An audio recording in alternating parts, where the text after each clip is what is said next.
Good afternoon and good evening, everyone, and welcome to another installment of Council of One's Babylon 5 review here on the Ambassadorial Wing.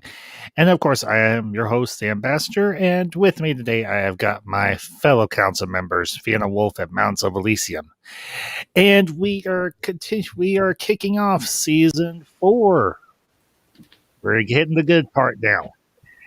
And today we are going to be covering the episode Hour of the Wolf. And to everybody that has been or is currently in the chat, Lewis X Sparrow, Colin P. Smith, Bureau 31, of course, Fiona Wolf and Mountains Elysium. I know you two have been ever so gracious to our guests. I appreciate you all being here. And it's the Friday. It's actually the kickoff for 4th of July weekend. And, well, at least for those of us on this side of the pond, there's much rejoicing. But that all being said, Fiona, Elysium, how y'all doing this evening? I'm doing well. I have my coffee, and we can all celebrate Freedom Bird. Yes!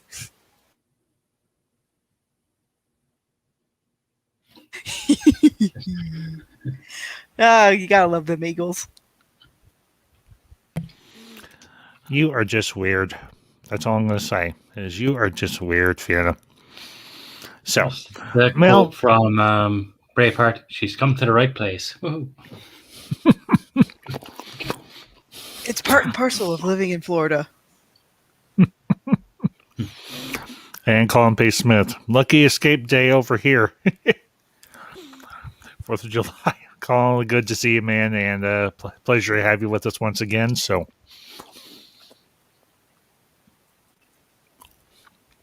but that all being said, I've kind of done my little intro thingy. Let's dig in with Hour of the Wolf. And of course, this is the follow-up, obviously, to last week's episode of, Zahadum, where John Woohoo Kaboom Sheridan earned his second moniker of, Kaboom. Because everywhere he goes, he makes stuff go kaboom, and he made Zahadum go kaboom. Although, to be fair, Kosh did push him a little bit, like, jump now! It's like, okay. Yeah, Kosh, well, the remnant of Kosh made him jump, so. But yeah, this episode starts off very much like the same way that the end of season 4 episode ended, with a monologue by our good Narn friend, citizen or ambassador Shakar. So, and let's see, I'll pop up about that one. It's from a sketch by the great Al Murray, the pub landlord. I'll have to look that up, Colin. Thank you for the reference. And I'll bring up his other comment here. I hadn't realized he became Woohoo until a bit later this season. Yeah, it's a little while later that he becomes Woohoo, but right now he's just Kaboom. So, guys, your thoughts. Hour of the Wolf. I yield the floor. Ivanova has a very high tolerance for alcohol. Because she's been in the Hour of the Wolf for a while, from what she was saying. It's like, oh boy. Well, you does hang around Lando. Well, and the other thing you have to remember, she is Russian. But, as I said, you have that great monologue at the beginning of this episode by Shakar. It has been 7 days since Captain Sheridan fell at Zahadum. And Commander Ivanova blames herself. It's irrational. It's unreasonable. It's human.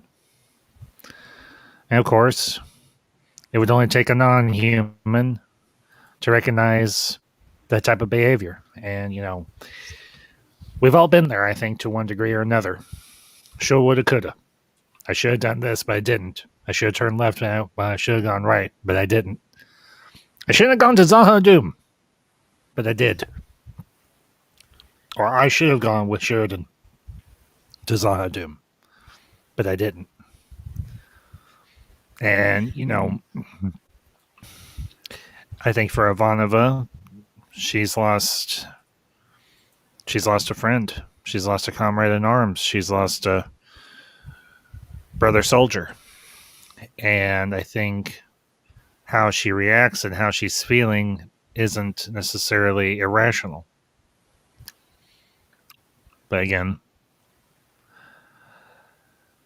it's very telling that with this episode, we have everybody reacting differently. And not only have we lost our brave Captain Sheridan, we have also lost Mr. Garibaldi as well. He's off elsewhere. Lord only knows where.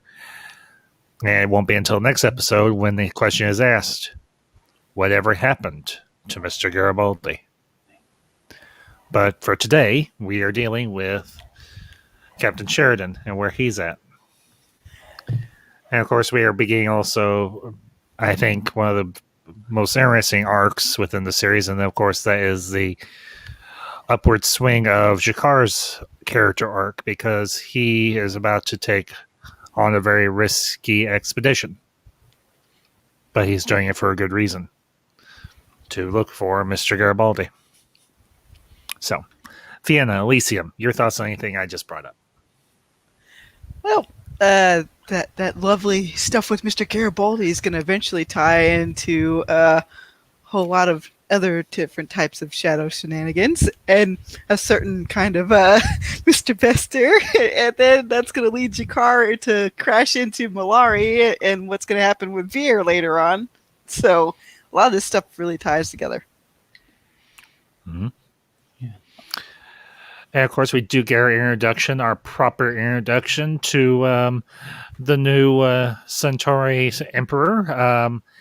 The wacky, the crazy, the little bit zany, the very homicidal Emperor Cartagia, which you can all see but below. He can dance. Say again, Elysium? He can dance. Oh boy. I will take your word for it. Well, I think it's in the next episode when he's dancing with the court jester. Yeah, yes. You could just see the absolute fear on everybody's faces with that part. It's kind of how people see if I ever go on the dance floor, it's fear when I throw shapes, because I cannot dance. I'm more dangerous than Cartagia on the floor.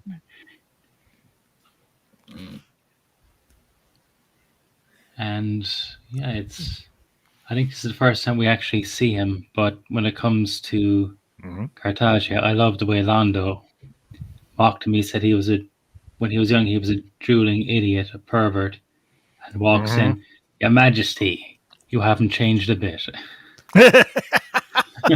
Throwing shade, and yet even Cartagia does not realize it.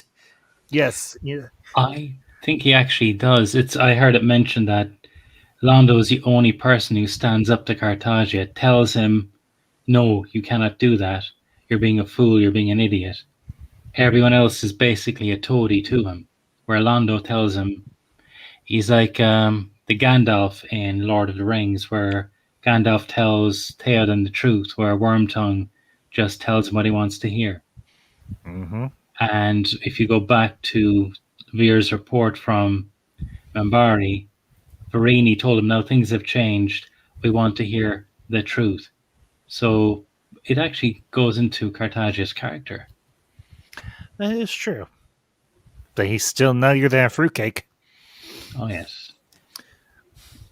And even looking at this thing right now, the fact that Yulkesh isn't there at all these meetings proves that the Vorlons are even doing all their stuff in the background. Once you watch this whole thing again, you're like, man, they're going to ramp up their war early, too. Yep. Yulkesh is off elsewhere. He doesn't give a rat's ass about anybody except for, well, the other Vorlons. He doesn't even give two rips about poor Lead Alexander. She's done everything She's done everything they asked of her, and he treats her like crap. And I'm like, if I was another first one, I'd give you a swift kick in your amorphous energy-based head. But again, I digress. Those scenes between Lita and Alkesh are really disturbing. Oh yeah, he's just like, oh, I'm not gonna pull out or do anything half chance here. Like no, he's just uses her up like a wet paper towel and then leaves. Yeah. Well, and if this episode and this particular season is a very interesting dissection or examination of people in positions of power and how often they can either abuse that power or they can use it benevolently. And if you look at two characters in particular with Yokesh and Kartaja, well, one's just crazy and one's just an ass. There, I said it. Yokesh is an ass. And even towards the end of this episode, you'll get to see how a first one uses their power for doing something decent. Eventually. Oh, you're talking about our good friend Lorian.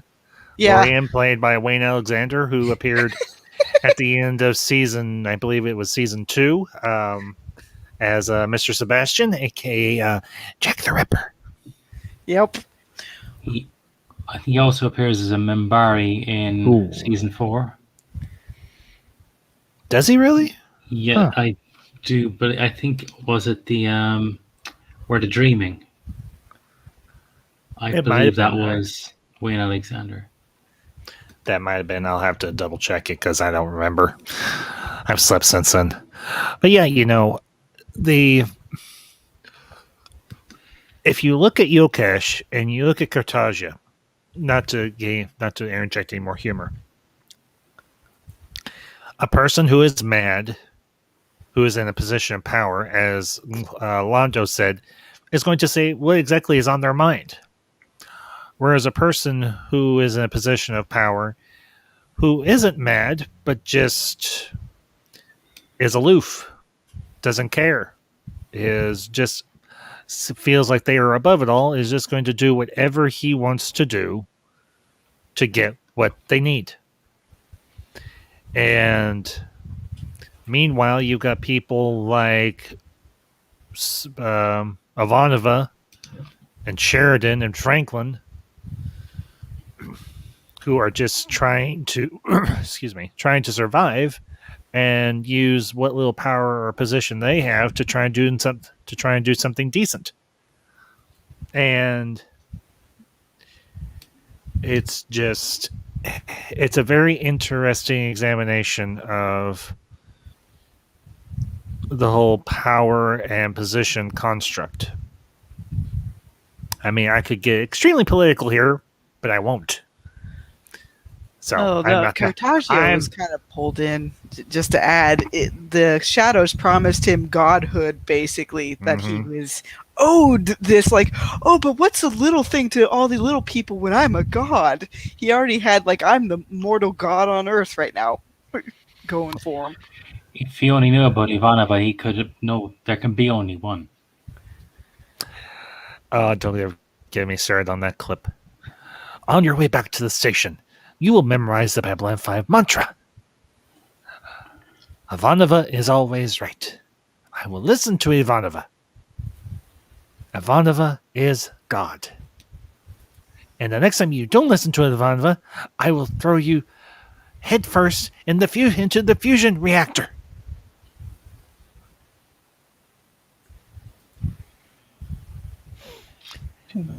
See, I'm looking at this thing. Oh, one other thing that kind of creeped me out is when Morden is talking to Londo in this episode, and you just see him kind of messing with his hand, like, oh yes, I had a very bad day. He was outside the nuclear holocaust a little bit, but he's a little bit toasty too. It's like, oof. Yeah, you're not wrong there. Go ahead, Alicia. It does go to say that Sheridan was right to jump, because he seemed to look pretty good after his fall, where Mr. Morden looked a little crispy. Yeah. A little crispy? Kind of like a snake, like taking off its skin. It's like, oh God, no. Ah. Yeah, and I will say I did like Morden's dialogue in between him and Londo in Londo's quarters there on Centauri Prime, Flesh does as it's told.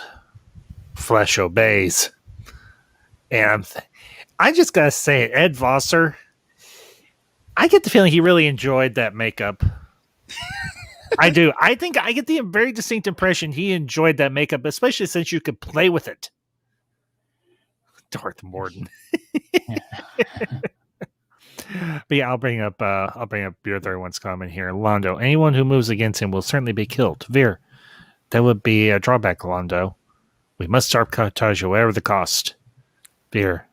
The cost? That would be the dying part. Veer always there with the absolute obvious. So, but yeah, this also kicks off the whole "we've got to kill Cartagia" story arc. I mean, you got a lot of interesting story arcs, or starting off with this episode. I mean, okay, we're dealing with the missing Mr. Garibaldi. We're dealing with the missing and somewhat dead Captain Sheridan. We're dealing with Emperor Cartagia, with Londo, and with Jakar, all tied into one neat little bow. And I'll bring up, it just, the amazing thing is the way they were able to balance so well all these different story arcs at the beginning of the season. And Fiona Wolf, I need a friend, Veer, and a patriot, and you are both. Yep.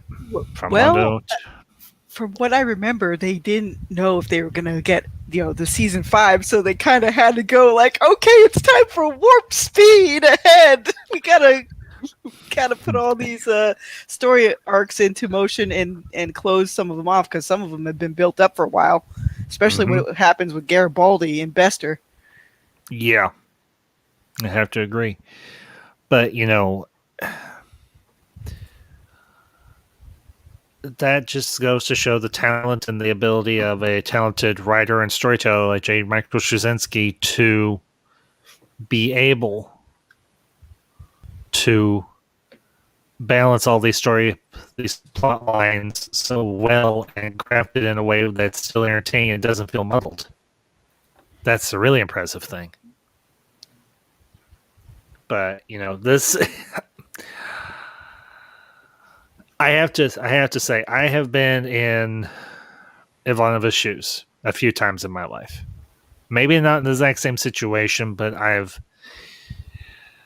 you're either within the Hour of the Wolf, or you have those long, dark nights of the soul.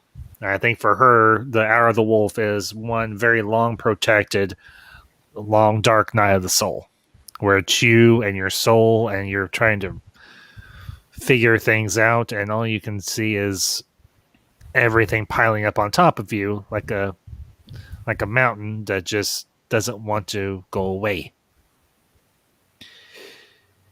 And you really have to feel for Ivanova in this episode.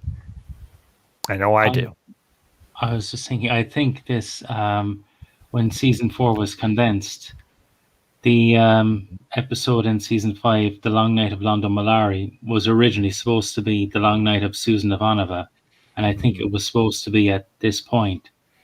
But because with time constraints, they had to drop it, and it was repurposed for season 5. Mm-hmm.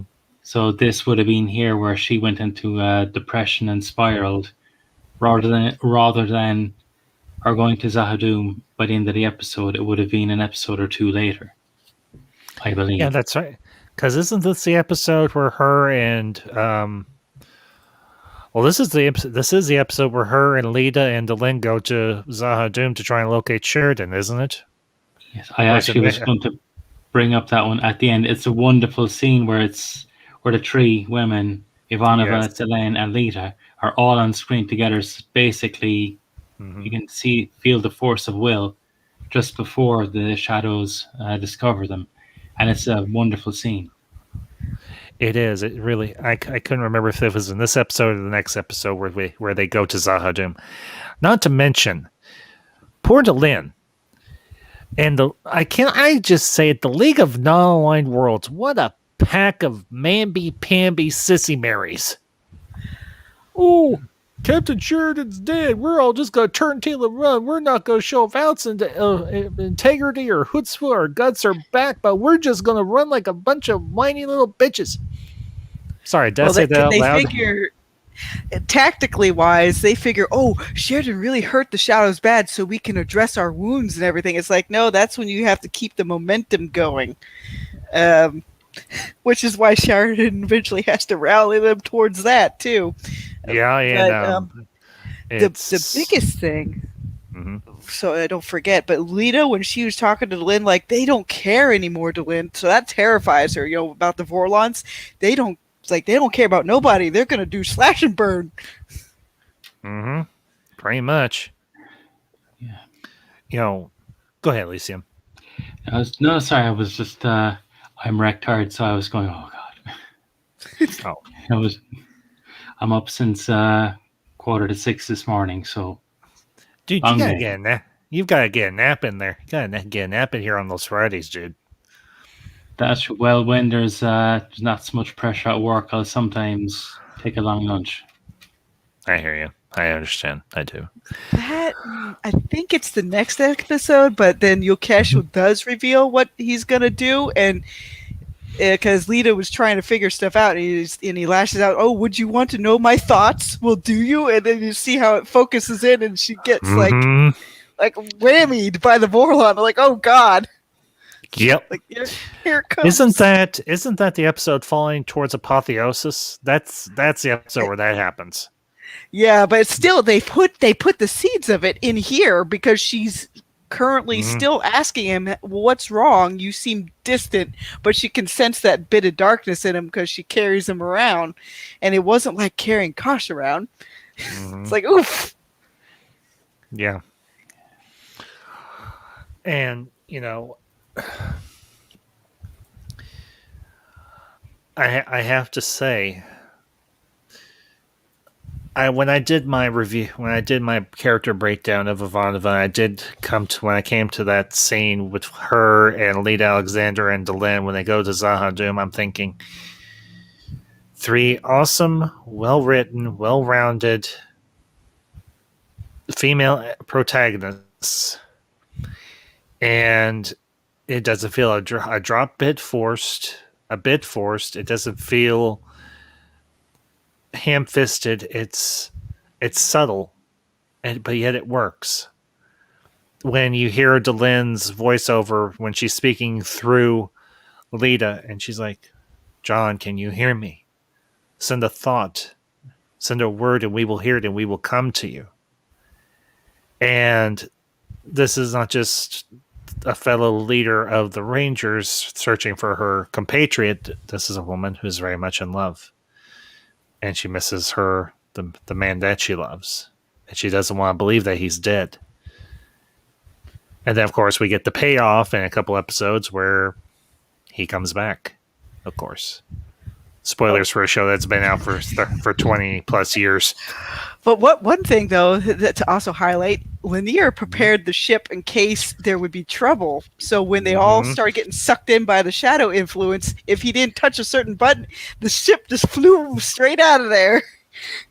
Like, that's a smart man. Very smart man. Yeah. That is an awesome character. Well, we're talking about Mr. Lanier here. I mean, the guy knows what the hell he's doing.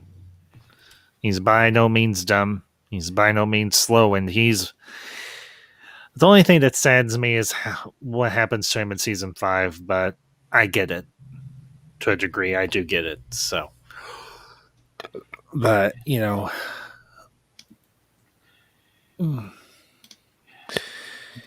a very different character than the one who arrived and couldn't look Delenn in the face. Yep, exactly. I think even he wants to believe that Sheridan's still alive, but at the same time, he's pragmatic enough to realize there is a very strong possibility that Sheridan could be dead.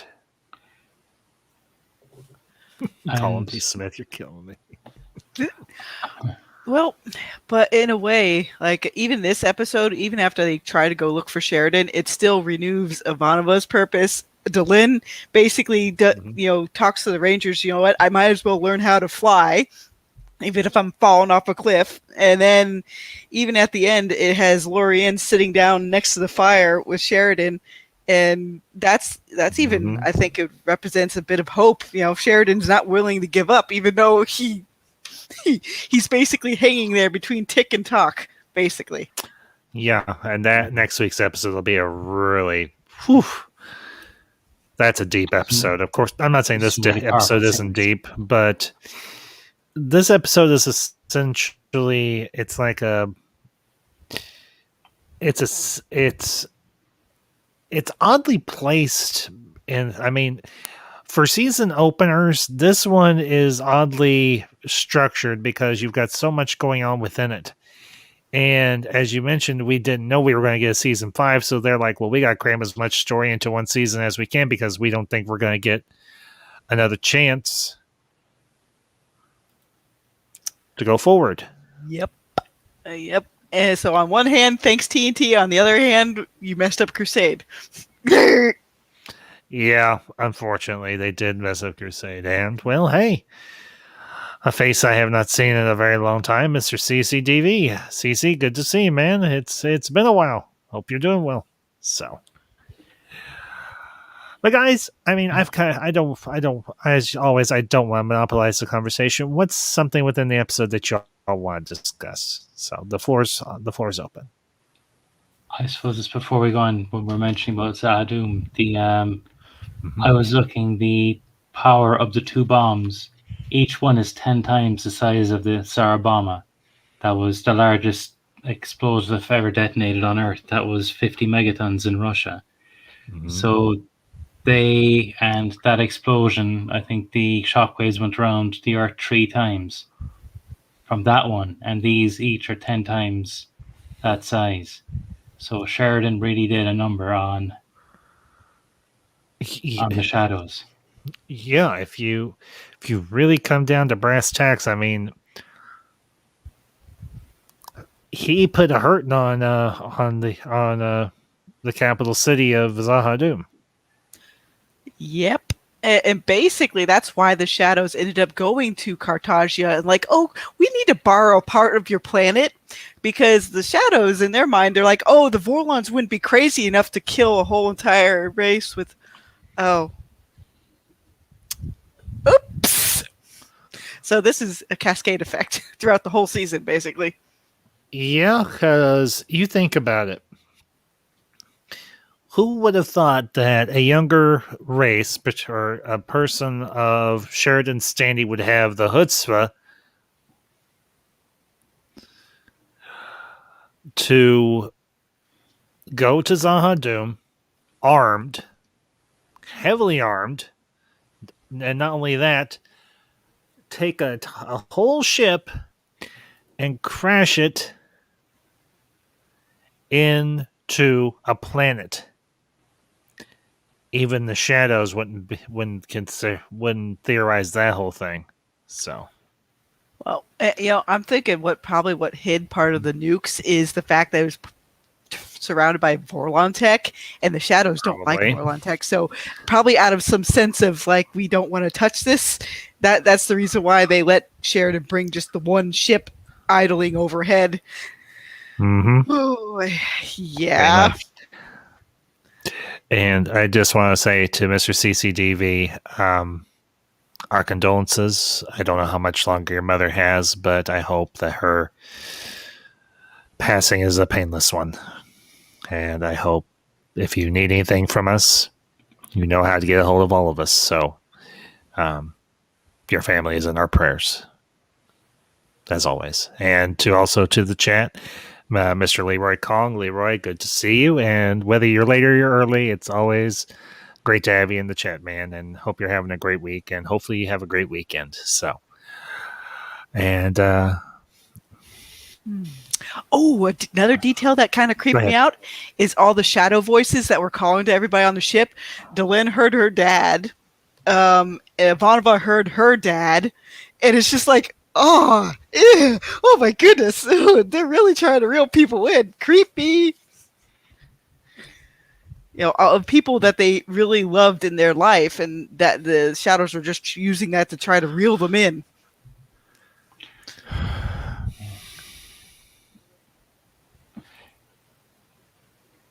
Just very, very disconcerting. Ugh. The Mhm. the shadows manipulate, use things even like Morden. That's, I believe, how he was reeled in by the shadows. As was it his wife or his family? I can't remember the actual Yeah, he story. had a wife and kid, and they were promising him that while not being able to bring him back, so that, like, he could protect people if he joined them, because they got at him through his guilt. Morden was so guilt ridden that defined his whole entire thing on the Icarus. And the thing is, that is what the shadows do. They promise you it'll all be better if you just trust them, if you just listen and you just play along. They never tell you that there is no easy fix.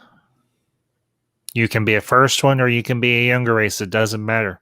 There is no easy fix for life.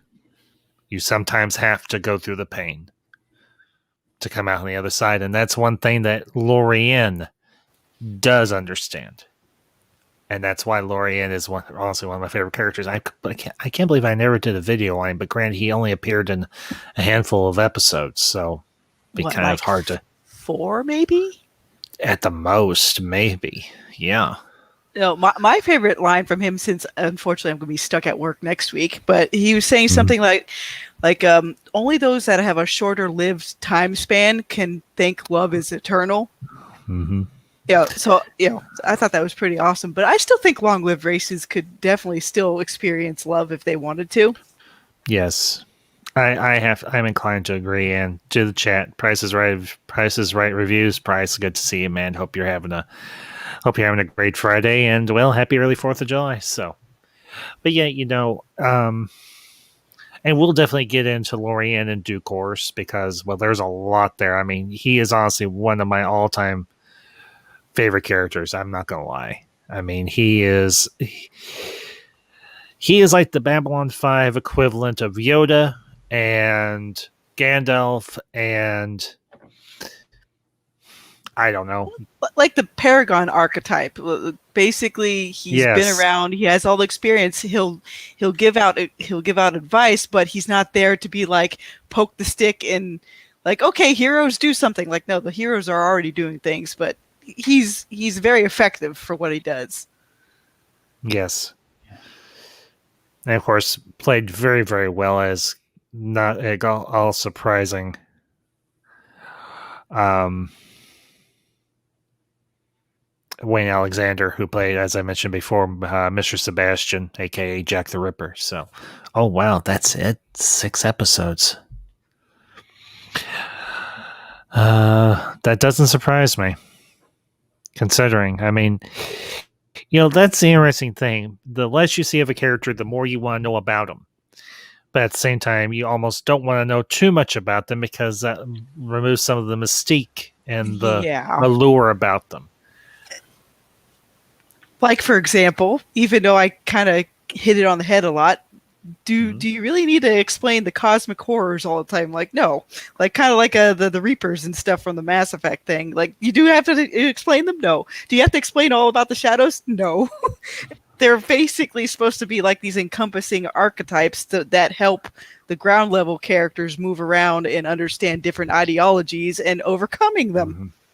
Mm-hmm. Yeah, I agree. I think if you even try to explain, we'll say like the shadows or those cosmic horrors, you take from them because they're supposed to be beyond our comprehension. Mm-hmm. And that leaves it up to the individual then to maybe manifest their own fears or Well, that, and even though this is skipping ahead slightly, when you compare the Vorlons and Shadows to Lorienne's conversation with them, like, oh look, they're having you choose. You get to see through Lorienne basically some of the setup of the first ones, but without having to destroy the mystique of it. Yeah. And that's one of the great themes of the series is the matter of choice. The decisions we make will have a long-lasting impact upon not just our lives, but the lives of those around us. And I don't want to say that Ivanova is being stubborn, staying within the hour of the wolf, or anything, because she doesn't really know what else to do right now. Garibaldi is gone. Sheridan's gone. Her and Franklin are the only two left of the command staff, really. I mean, she's got other people around her, but they're dealing with their own stuff, and she's just sitting up late at night drinking lots and lots of vodka. And it's incredibly difficult to try and work your way out of a situation like this. It's kind of showcasing how all these characters are dealing with the grief and then trying to push forward, but they're doing it in different ways. Yeah, that is true. Well, it's even Veer goes to, I think it's Ivanova, and tells her that he has sources that told him or told Londo that they saw Sheridan jumping into a deep chasm, and that most likely he didn't survive. Yeah, because Veer still had contacts with Londo's shadow associates. They would leave messages, and it's like, yep, they were able to indirectly confirm a few things, but only Kosh knew who was down there in that big dark crevice. His great granddaddy, so to speak, twice removed. So it's actually but when we see them later in the Shadows and the Vorlons meet Lorienne, they become like children in his presence. Yeah. I mean, even though you have Ardwin Chamberlain doing the voice of all the Vorlons in Into the Fire, and you have Ed Vosser doing the voice of the Shadows, although both have been altered noticeably and quite deliberately. And when you hear the Shadows say, "You will come with us," and he's like, "I have been here since the beginning. I will not leave you now." I mean, he's like, I know we're jumping ahead a little bit, and we'll revisit this again. I count on it. Is he's speaking very much as a paternal figure, like a father or a grandfather or whatever, and he understands them in a way that none of the other younger races possibly can, because he has known the Shadows and the Vorlons for so long that he understands that they have been trapped and they have been stuck, and you almost get the impression that maybe they wanted a way out too, but they didn't know how to get out of this cycle. But it took someone with the strength of will and character like John Sheridan to break it, because even he says it. You're as stuck in this cycle as we are. Well, that and both those sides were super prideful. So, that's why they only saw one direction or the other. And then the uplifted, ascended humans are like, who are you? What do you want? Where are you going? They add those other questions. So that way, when they shepherd younger races, they'll remember, like, there's more than just two forks in the road or whatnot. There's more. There are three edges to the sword. Who are you? What do you want? As you said, where are you going?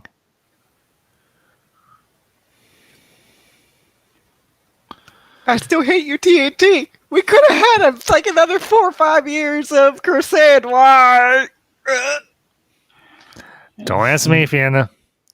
It was That is sabotaged before it was even finished. But yeah, this episode really does lay down a whole lot of groundwork for the rest of the season to spring off of. that is true. So, but you know,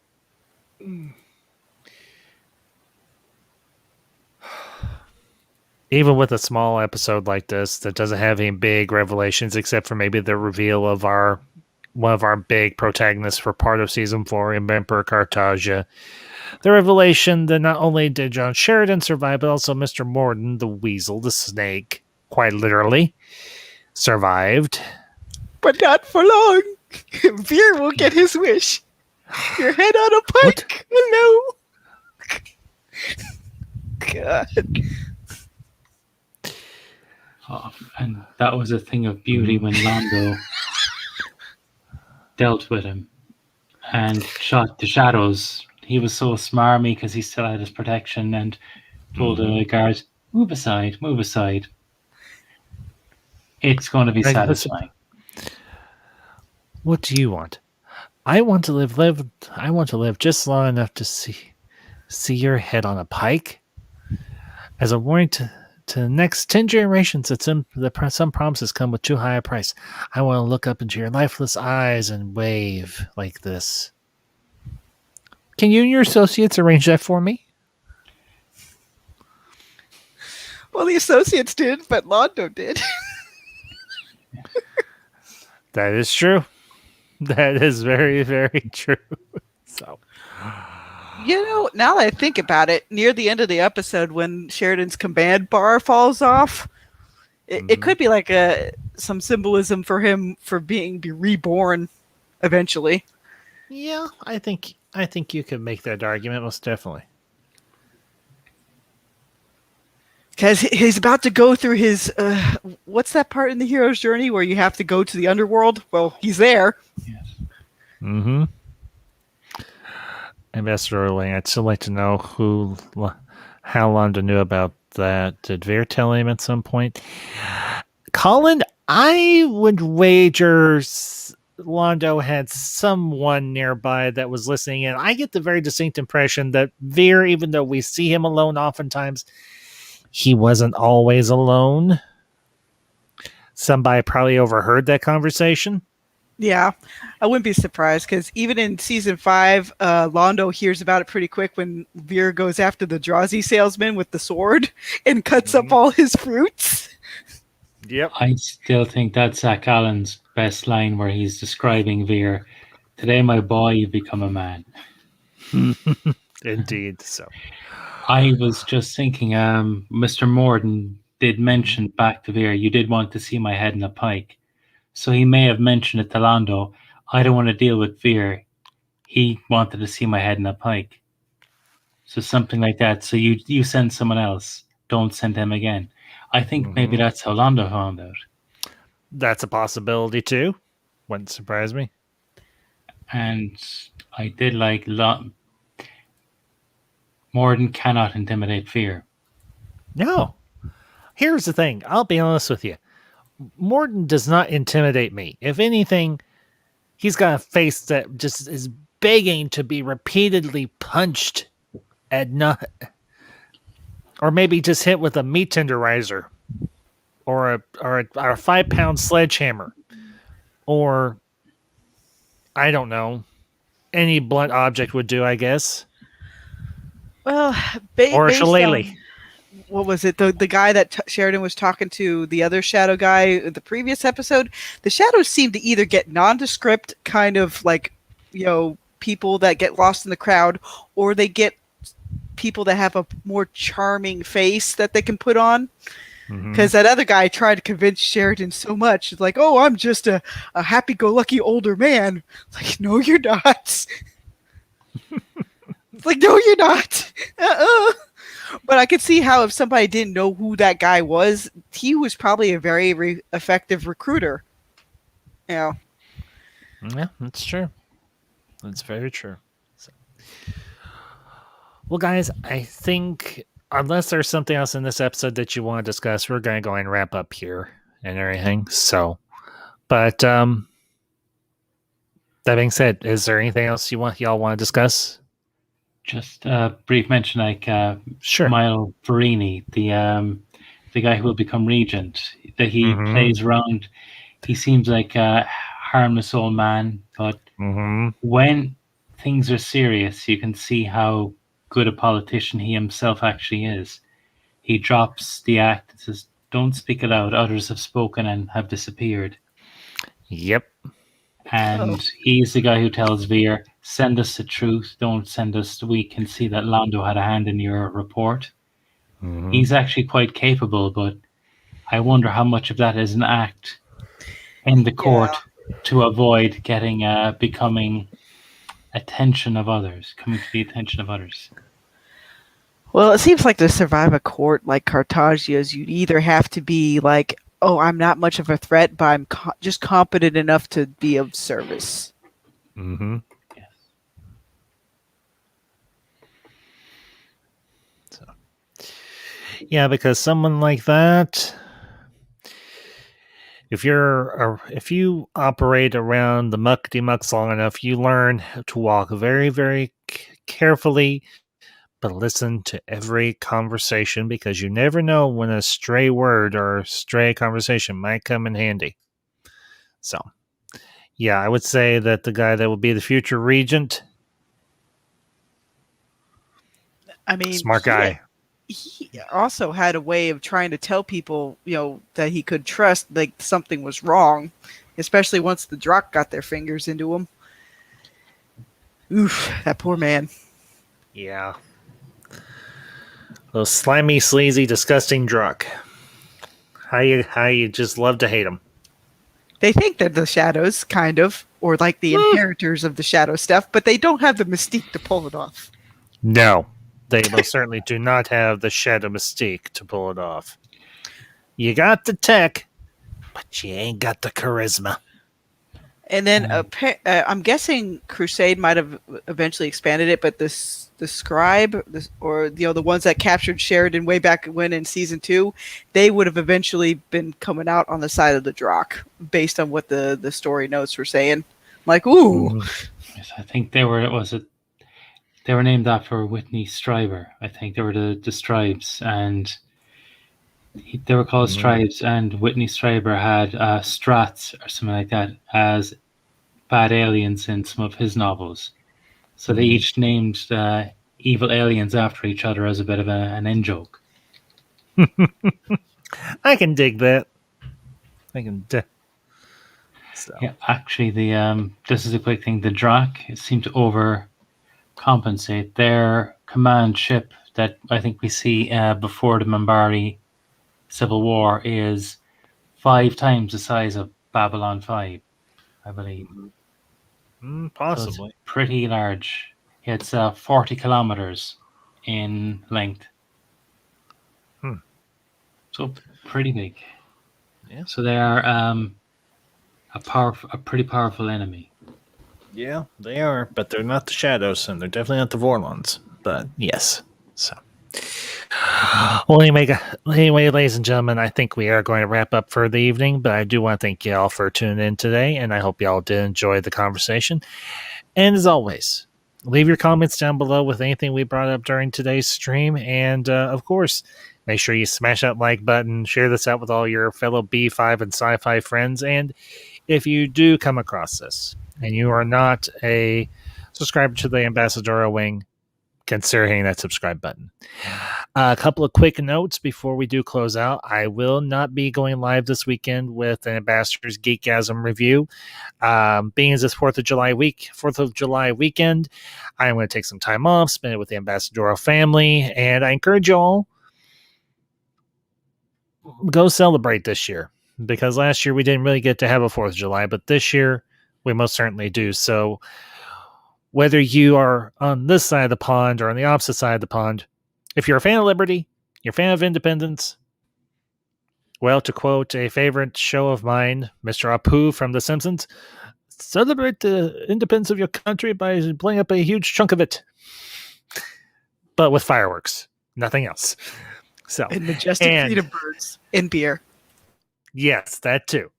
And I do want to send a shout out to a channel that I recently came across. It was actually was in my chat last Sunday when I went live. And I highly encourage you all, go check out this channel. It's called Press Play Stream Studios. I am going to include the link in the chat. So go check them out and let them know the ambassador sent you. And if you like what they're doing, I highly recommend that you show them your support. Give them a subscribe as well. So, but I'm going to let Fiona and Elysium have the last word, and then we will call it an evening. I still think Babylon 5 did the whole, like, what would happen if Carter Shiv 5's races were floating around and you could still have a story with some stakes? Mm-hmm. Gotta say, I'm really looking forward to this season. The fact that they squished 2 seasons into one, cut away a lot of the extras, just made it all really good episodes. Yes, I will wholeheartedly agree, but I would still love to have seen what they would have done if they had been able to do the 2 wars in separate seasons. That would have been awesome. I won't lie, but what we got, I am very happy to be covering. So, but anyways, folks, you have a great weekend. Happy 4th of July. And until next time, this is the Council of One saying 1, 2, 3. Zooty, Zooty, zooty, zoot, zoot, zoot, There we go. zoot. Almost got it.